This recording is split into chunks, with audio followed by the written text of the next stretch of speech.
I'm going to be expelled. Please lend me the tuition money. My grandson appeared at the door, drenched from the typhoon, and fell to his knees in the entrance, begging. He had worked hard to get into a private high school so he could pursue his love for soccer. At first, my son and his wife were against it, but by the time he enrolled, they seemed to have accepted it. They even said they'd pay for his tuition, so what could have gone wrong? All I could think about was helping my beloved grandson in his time of need. But then, my husband spoke. No way! Without a moment's hesitation, my husband replied, and I instinctively held back my words. Hearing this, my grandson muttered, I knew it. And laughed bitterly. Then, he ran off towards the railroad crossing. My name is Nancy. Since retiring, I've been living a quiet life with my husband, Jason. Our neighbors often said things like, Nancy, now that you and Jason are finally done raising kids, you can relax. But I had felt a bit lonely ever since our son John moved out. After graduating from university, John got a job at a large multinational company, where he also met his future wife. Thanks to that, both he and his wife had high-paying jobs, and they seemed to be living a perfect life, especially after the birth of their son, Harrison. So even though we felt lonely, I thought it was best not to interfere with their lives. My grandson joined the local youth soccer team when he was in elementary school and practiced diligently. Thanks to his efforts, he was able to get accepted into his first-choice high school on a soccer scholarship. Seeing how happy Harrison was made us all feel joyful, but the problem was that the school was private. My son said, Private high schools are too expensive. A public school is more than enough. John was reluctant, and his wife, Amy, opposed it for the same reason. However, my grandson was determined. That school is famous for its soccer program. I've always wanted to go there, and getting in with a scholarship is a dream come true. He tried repeatedly to convince his parents, and his desire to attend that school was palpable to us as well. This scholarship is only offered to students who show real promise. I'm not a full scholar, but I'll still get some financial aid, and the tuition will be reduced a bit. But John insisted. Even so, a public high school would still be much cheaper. Amy added, That's right. We can't spend money on soccer when there's no guarantee he'll make a career out of it. John and Amy refused to listen. Then my grandson said, Fine, I'll use a scholarship. I'll pay it back myself in the future, so I won't be a burden to you. His passion was clear, but most scholarships are meant to help low-income families afford education. Since John and Amy both had high incomes, it's unlikely they'd qualify. Scholarships that require repayment usually have more lenient conditions, but that would mean a heavy burden on Harrison in the future. My husband nodded gravely at my words. We had heard stories of young people who, after receiving temporary relief in the form of a loan, struggled to pay it back once they entered the workforce. This worried us. So, my husband and I decided to help Harrison as much as we could by giving him a generous gift to celebrate his acceptance. Even though we were living on a pension and not financially well off, we managed to give him $5,000 between the two of us. We handed this gift directly to Harrison and told him, Use this to help with your expenses. We trusted that he would put it to good use. Then, we also tried to persuade our son to reconsider. You both have enough income, don't you? Then at least cover the tuition for a child who's so determined to follow his dreams. With the three of us working together to persuade them, John and Amy finally, albeit reluctantly, agreed to let our grandson attend the private high school he wanted. However, John gave Harrison one condition. "Since you're so determined to handle things on your own, we'll let you go.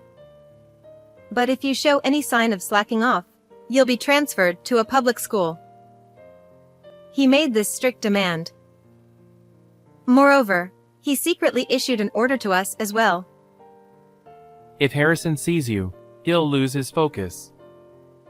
So while he's in high school, you are not to have any contact with him. But surely we can at least talk on the phone? No, that's out of the question. If I find out you've been in contact with him, he'll be expelled. It was a harsh and unreasonable request, but my husband and I agreed, thinking it was worth it if it meant Harrison could pursue his love of soccer. Despite all the turmoil, Harrison successfully enrolled in the high school. It was difficult not being able to see our beloved grandson, or even talk to him much, but we frequently heard updates about him through John and Amy. According to John, Harrison was enjoying his high school life, and just knowing that gave us peace of mind. Even though he's only a first year and can't yet play in matches, it seems he has a good chance of becoming a regular player in the future. When he starts playing in matches, maybe we could sneak in to watch and just catch a glimpse of him without him noticing. I'm sure that would be okay. My husband and I looked forward to the day when we could see him play. However, just as Harrison, who was said to be spending all his time practicing, had finished his summer break and the new term had just begun, something unexpected happened. A typhoon had made landfall that day, with fierce rain and wind raging since morning, and it hadn't calmed down even by nightfall. Then, in the middle of the night, the doorbell suddenly rang, startling both me and my husband. When we cautiously opened the front door, we were shocked to find our grandson, completely drenched, standing there. We hurriedly brought him inside, but we never expected Harrison to come to our house, especially since we were forbidden from contacting him until he graduated. The fact that he showed up in such terrible weather made no sense, and seeing him soaked to the bone left me in a state of panic. "First, let's get you inside." "No, I should get a towel first." "Oh, but I need to run a bath too." My thoughts were spinning, and I couldn't seem to find the right words. Before I could say anything, Harrison suddenly fell to his knees and bowed deeply. I'm going to be expelled if I don't pay the tuition, so please lend me the money. Ever since Harrison showed up at our door, I had been in a constant state of shock. I couldn't help but remember how John and Amy had initially opposed his attending a private high school because of the cost. I'm sure they agreed to pay the tuition in the end, even if it was conditional. What on earth is going on? Could they have broken their promise? They both have good incomes, so no matter how expensive it is, it shouldn't be that much of a burden. It would be heartbreaking to make him give up after he worked so hard to get into that school. Just as I was about to offer to cover the costs ourselves, my husband spoke up. No! He answered so quickly that I missed my chance to speak. I knew it. Harrison muttered under his breath, then suddenly burst into laughter. It wasn't a happy laugh, it was dry, almost despairing, which sent a shiver down my spine. I wanted to say something, but his strange behavior left me speechless. Before I could find the right words, Harrison abruptly stood up and dashed out into the storm. Wait, hold on. The rain and wind are terrible out there. I shouted as my grandson ran off into the storm without hesitation. I tried to stop him, but as I looked in the direction he was heading, I realized something that made my blood run cold. That's the direction of the railroad crossing, isn't it? Under normal circumstances, this wouldn't have been cause for alarm, but at that moment, I wasn't sure of his intentions or if he was even really going there. However, Harrison's behavior was clearly unusual, and I couldn't shake the feeling that something terrible might happen. My husband must have been thinking the same thing because he rushed out after Harrison with a look of panic on his face, and I quickly followed. Harrison was an athlete who got into high school on a sports scholarship, a physically fit young man. Under normal conditions, no matter how hard we tried, there was no way we could have caught up to him. But fortunately, or perhaps unfortunately, the heavy rain and wind obscured his vision and slowed him down. Thanks to this, my husband and I, who knew the area well, managed to catch up to him before he could reach the crossing. Leave me alone already! Harrison shouted. Listen to us. We never said we wouldn't help you at all, I replied, trying to calm him down. My husband isn't much of a talker and often struggles to express himself, but I knew better than anyone how kind-hearted he truly is. So I was certain that he had a reason for refusing Harrison earlier. We may not be as wealthy as John and Amy, but we'll do everything we can to help you, I assured him. Talk is cheap! What you said earlier, that was your real feeling, wasn't it? Harrison still didn't trust us. I usually stepped in to speak for my husband when necessary, but I regretted being too shocked to respond earlier. All adults are just greedy. You probably still think of me as a kid and are going to abandon me, He accused, his tone harsh and accusing. His words troubled me, but given the situation, there was no time to dwell on it. Let's get out of this storm before you catch a cold. We don't know what could come flying at us in this weather, and I don't want you getting hurt.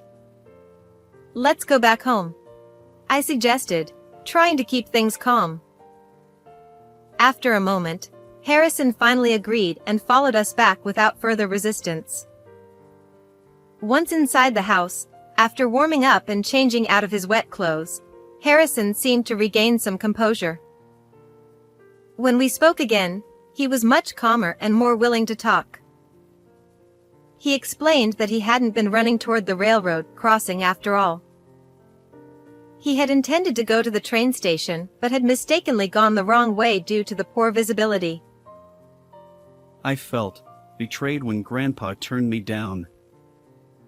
Harrison confessed with a wry smile. I just didn't want to stay here anymore, so I started heading home. But then I realized it wouldn't make any sense to go to the station. At that moment, my husband and I suddenly realized that the trains weren't even running because of the typhoon. It hit us how overly panicked we'd been, and we couldn't help but laugh at ourselves. Still, knowing that Harrison hadn't been planning anything drastic was a huge relief. Wait, nothing's been resolved yet, I reminded myself, gathering my thoughts. It was time to talk about the tuition fees that Harrison had initially asked for. My husband explained that his refusal earlier wasn't because he didn't want to help, but because he wasn't comfortable with the idea of simply lending money for tuition. It's the parents' responsibility to cover their child's education, and with the income John and Amy had, it didn't make sense for them to be unable to pay. My husband wanted to talk to them again before deciding, but he assured Harrison that if John and Amy still refused, we would step in and pay the tuition ourselves. Hearing this, Harrison finally relaxed completely, and he said with a relieved smile, I'm glad. I was worried you two had changed. His earlier strange remarks made more sense now, and I asked him to explain further. What he revealed was shocking but not entirely unexpected. It became clear that the reason he had come to us so desperately, even on a day as dangerous as this one, was because of John and Amy. Once we understood the full situation, my husband and I resolved that we couldn't forgive them for what they had done. We immediately began making the necessary calls and preparing for what was to come. John and Amy showed up 3 days later.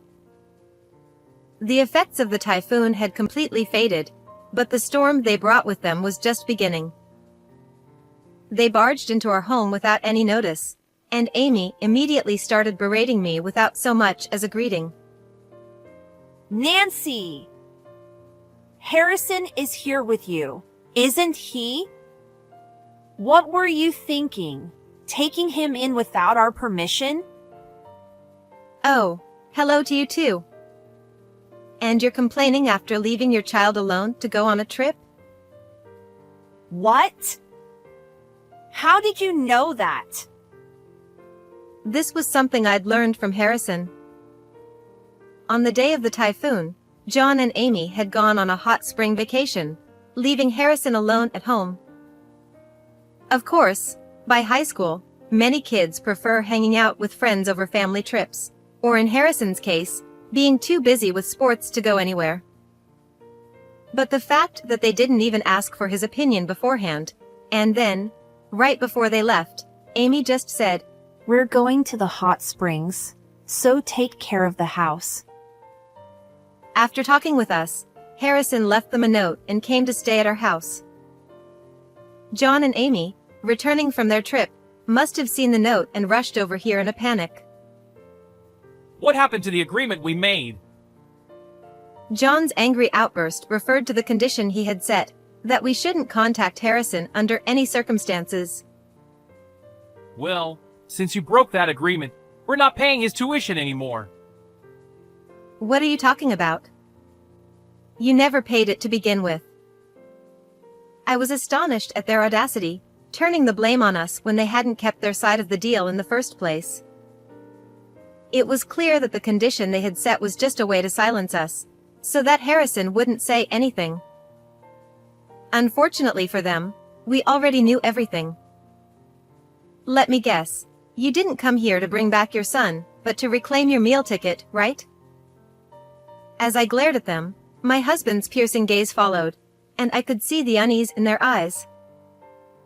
Parents who failed to fulfill their responsibilities and instead exploited their own children had plenty of reasons to be nervous.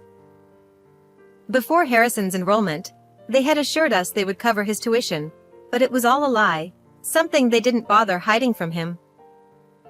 Harrison, therefore, proceeded with the scholarship application as originally planned, intending to pay his tuition that way. However, the monthly payments he was supposed to receive were being siphoned off by John and Amy. Harrison had been left confused, not knowing who was taking the money. For the first 2 months, Harrison managed to cover his tuition using the money from the gift we gave him when he enrolled, but once that ran out, he became desperate and turned to his father for help. Shockingly, our son then tried to blame us. It must be your grandparents. Trusting them with your account details was a mistake. Would the people who gave me enough money to pay the enrollment fee really steal from me? I can't imagine Grandpa and Grandma doing something like that. Harrison didn't believe John's story right away. But when people hear something enough times, even if it's untrue, they might start to wonder, could it be true? People change as they get older, for better or worse. Some become kinder, but others lose their restraint and turn for the worse. That's right, Harrison. The grandparents you knew aren't the same anymore. You need to think about who they really are now. Since Harrison hadn't seen us since starting high school, he couldn't make a judgment for himself.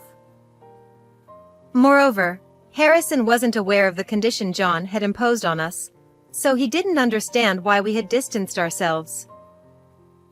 To him, the sudden lack of communication from the grandparents who had always been so attentive seemed like proof that we had changed. You tricked Harrison into believing you and used the scholarship money meant for him for your own gain. But Harrison wasn't even suspicious of us. When I confronted them, revealing that we knew everything, they looked down in shame. Then, when John muttered, How did we get caught? Harrison caught the words and scowled in displeasure. It's not like I fully believed you, Dad. Even after I started to doubt Grandpa and Grandma, you were still buying brand-name goods and new cars. I started to wonder if you were all in on it together. The truth is, they earned enough to afford some luxuries, and under normal circumstances, Harrison wouldn't have thought twice about their purchases, assuming they were bought with their own money.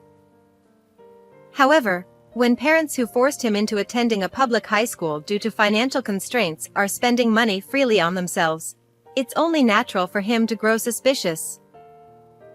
In reality, they had been overspending beyond their means, covering the shortfall with Harrison's scholarship funds. And then, when you said you were going to a luxury hot spring resort, I knew something was seriously wrong. I'm sorry, but I checked your bank account, Dad. How dare you snoop through my things? John turned red with anger upon hearing this, but he had no right to yell. Is that something you have the right to say, after using someone else's money? Harrison has always been a good kid who never touched your things until he reached his limit. And it was your own actions that pushed him to this point.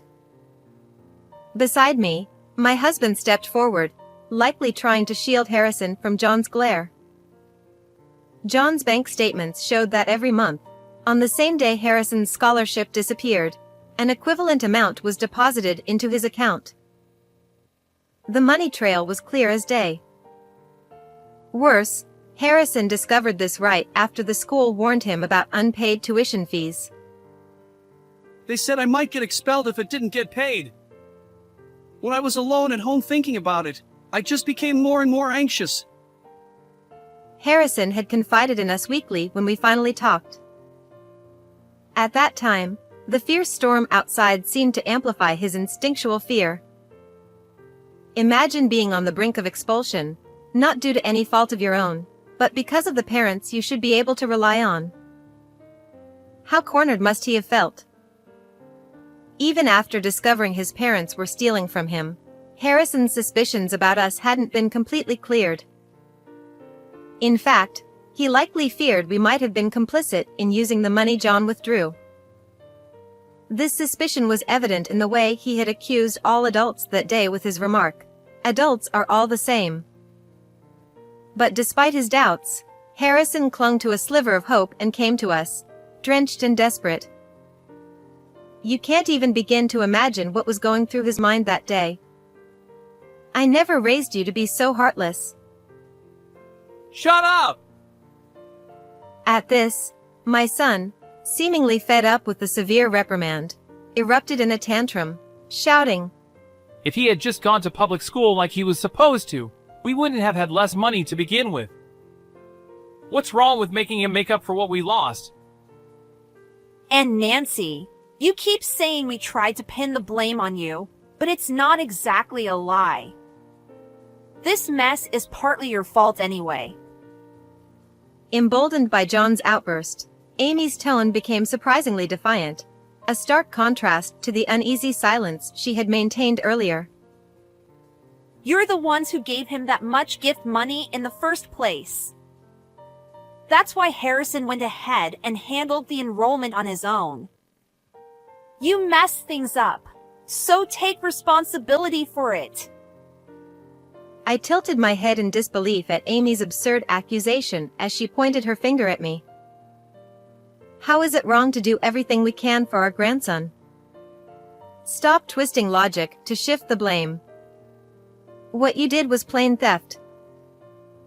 I tried to speak calmly, reasoning with them, but my words fell on deaf ears.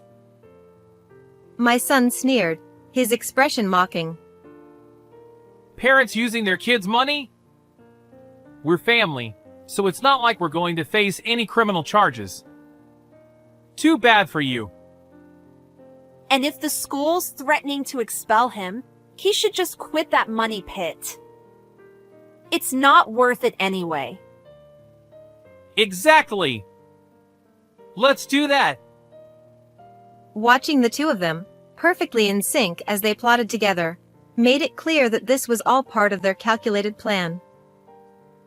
If you knew exactly what you were doing, that just makes it all the more despicable. Harrison, they're still your parents, but we're ready to go all the way, right? What I was about to say had been discussed beforehand, but I wanted to confirm it with my grandson one last time. Without hesitation, he replied, Of course.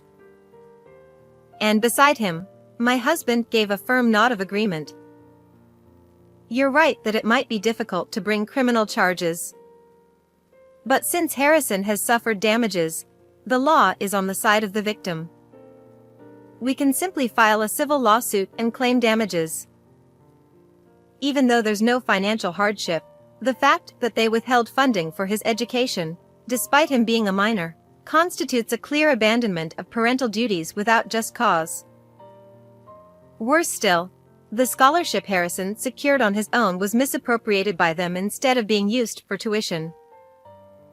No matter how much John and Amy try to justify their actions, a third party would undoubtedly find them at fault. If Harrison, the victim, decides to sue, he could reclaim what was stolen from him. And of course, Harrison had already resolved to take his parents to court if necessary. The only ones unprepared for this were John and Amy. Wait a minute! A lawsuit? Isn't that a bit extreme? We're family. Can't we just resolve this more peacefully? Even in a civil case, legal fees for attorneys can add up, and it's no wonder they were against the idea, considering they only wanted to spend their income on luxuries. Moreover, if word of this lawsuit got out at work, it could ruin their professional reputations in no time. Please, don't do this! As parents, your father and I want to teach our son to take responsibility for his actions. And Harrison wants to continue attending his current school. So, what do you think you need to do? Amy remained silent, her lips pressed into a thin line, but John, though scowling, muttered, You want us to pay the money back. Correct. Well done. If you repay it, there's no need to escalate this further. Although, we've already found a lawyer, so the choice is yours. The truth is, even if they don't repay the money, there's no risk of Harrison being expelled. As soon as the typhoon passed, I contacted the school and resolved the issue. The mention of expulsion wasn't an immediate threat, but rather a potential outcome if the fees remained unpaid. The school had misunderstood the situation, assuming that despite being financially well off, we were trying to dodge the tuition fees. This led to them issuing a severe warning, which made Harrison feel like he was on the verge of being expelled. However, once I explained the situation to the school, they quickly understood. They agreed to hold off on any action until the matter with John and Amy was settled. Even in the worst-case scenario where we couldn't get them to pay, Harrison still had us to rely on. My husband and I were prepared to cut back on our own living expenses to support him. Of course, we had no intention of sharing this with John and Amy. After all, everything we did was for Harrison, and we had already decided not to forgive the two who caused all this trouble, no matter what they said. You'd better return the money that rightfully belongs to Harrison, and start paying his tuition. Otherwise, we'll be taking this to court, I firmly declared, locking eyes with the now uneasy couple. In the end, they paid back every penny they had embezzled and covered the tuition fees, even if it meant taking out loans. It seemed they were desperate to avoid a lawsuit. However, as the saying goes, news travels fast. Somehow, word got out about Harrison nearly getting expelled over unpaid tuition and about John and Amy taking on debt. Their company pays them well, so naturally, people started wondering how they could be in such financial trouble. While it hasn't been revealed that they spent Harrison's scholarship, rumors began circulating about their extravagant spending habits and speculation about what shady things they might have been spending on. Despite the rumors, they can't afford to leave their high-paying jobs, so they continue working there, albeit with a growing sense of unease. Since then, Harrison has said, I don't feel safe living with parents I can't trust. and has been commuting to school from our house. He's still deeply involved in soccer, and although the training is tough, he seems full of life. Seeing him so vibrant, my husband and I are determined to protect and support him. How did you like this story? Don't forget to subscribe to our channel. We'll see you in the next video.